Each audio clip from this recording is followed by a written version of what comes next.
Brave King Vikram went to the banyan tree once again and climbed it. Then he pulled the corpse over his shoulder and walked towards the banyan tree where the monk was waiting for him.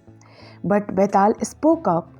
King Vikram, I can see your firm determination and make out clearly that you are a brave man indeed. But there are times when bravery and skill at war is of no use at all.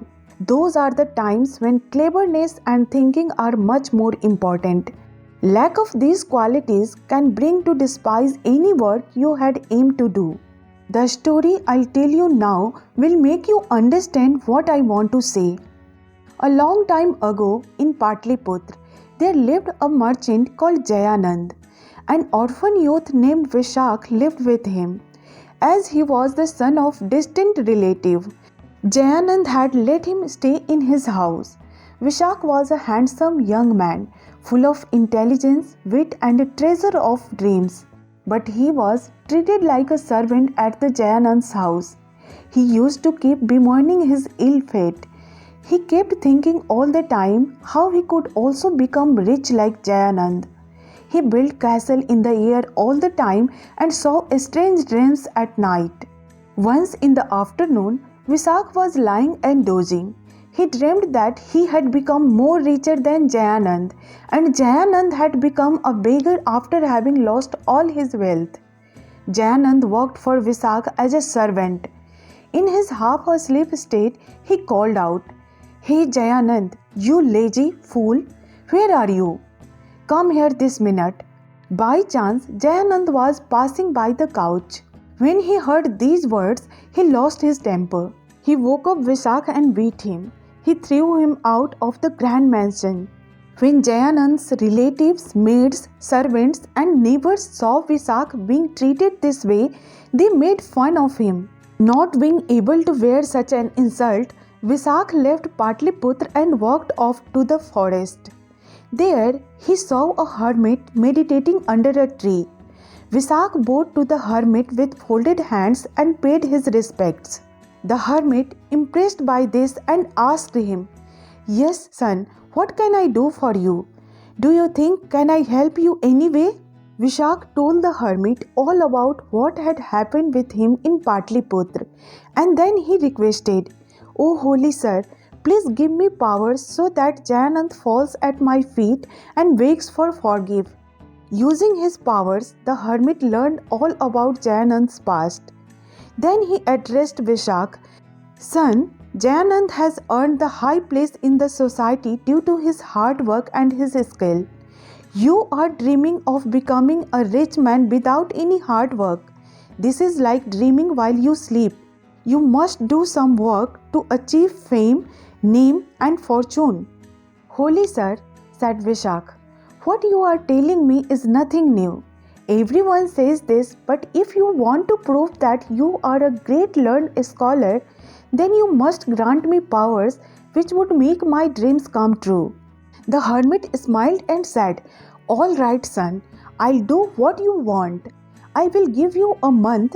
Whenever you see a dream and you want it to come true, just wake up and chant the mantra 6 times and say aloud that you want your dream to come true. Your wish will be granted. But you must remember that you can use this mantra to make only 3 of your dreams come true. So be careful about for which dream's fulfillment you use the mantra. Then the hermit called Vishak nearer and recited the mantra in his ear. With the knowledge of mantra and a new confidence, Vishak went back to Patliputra. On the way, he saw a guest house, and as it was getting dark, he lay down in its veranda and fell asleep.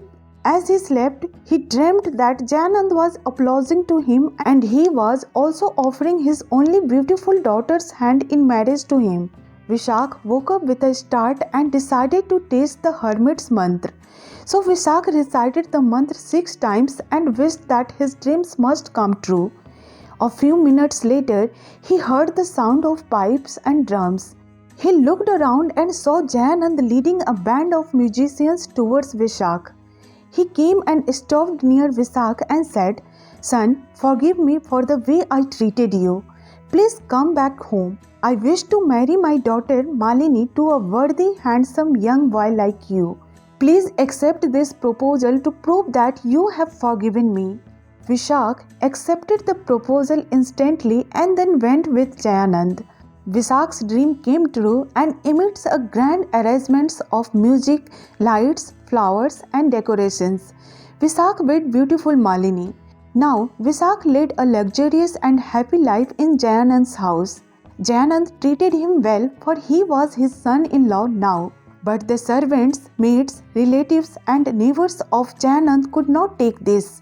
They did not accept the fact that an idle youth who was once treated like a servant was now like the master of the house. Both Vishak and Jayanand observed the jealous people attitude. So Jayanand said, Vishak, people are jealous as they think that I am giving all the comforts to you for free. You must prove yourself to them. I will give you some money. You must start your own business, work hard and become a prosperous and rich man. Vishak agreed to this. That night, Vishak had a dream in which his business prospered and expanded in 3 months' time. He was respected as one of the richest merchants of Patliputra. Vishak woke up and then he called Malini. He told her about the dream. She said, Oh, it is only a dream and you know very well that dreams never come true. Come on, let us go back to sleep. But Vishak told Malini all about the hermit's mantra. Then to prove it to her, Vishak recited the mantra 6 times and prayed that his dream must come true. Next morning, he went to work as usual and was flooded by orders for trade. And within 3 months' time, Vishak became a very rich merchant and was respected by the people of Patliputra. As days went by, Vishak became a millionaire, but this good news entailed some problems too. His competitors started spreading a rumor that Vishak was selling adulterated products.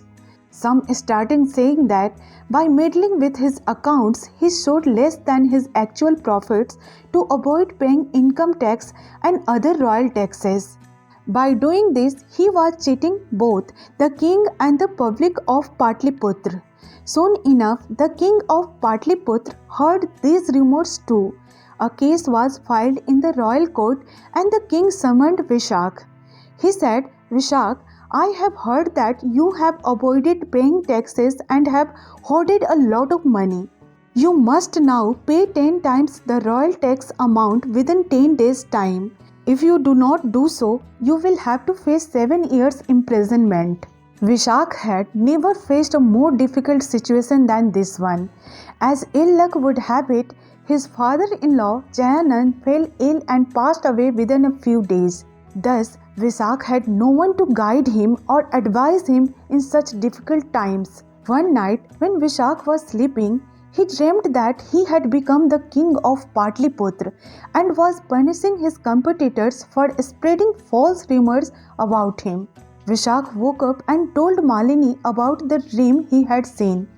Malini exclaimed in happiness, Oh dear, it is such a wonderful dream.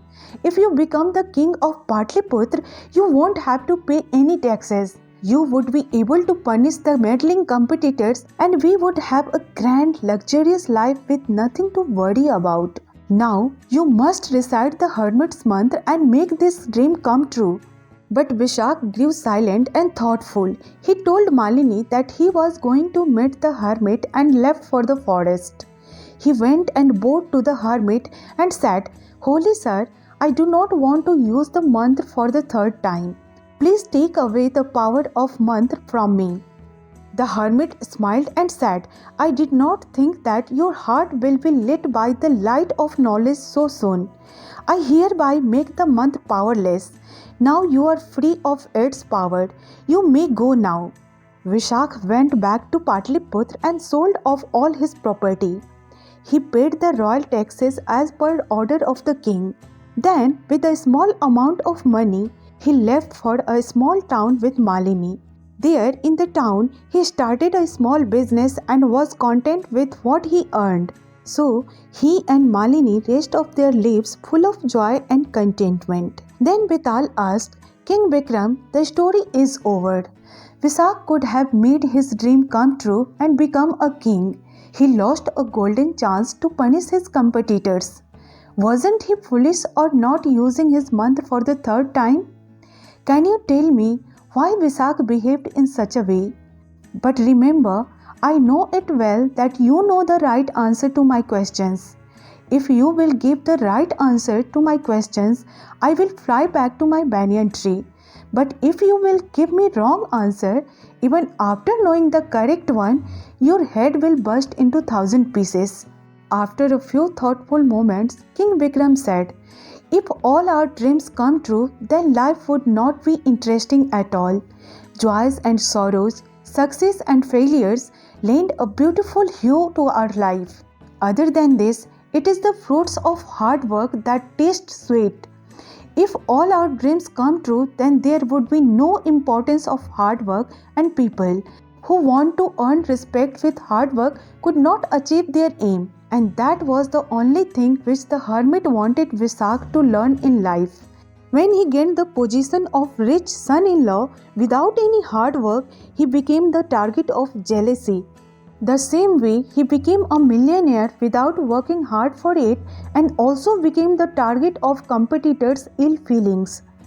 The hermit's month could make his dreams come true but could do nothing to help him to face the entailing problems. If he had become a king, he would have furnished the other merchants and had a fine life. But along with this, he would have to carry out the duties and responsibilities of a king. To handle a large kingdom and its people, one needs special qualities and skill which he lacked. This realization made Visak go to the hermit to make the month powerless. Vetal said, yes, Vikram, your answer is what I had expected. You have read into Visak's mind and thoughts. But now that you have spoken, I am flying away. And Vetal flew back to the banyan tree.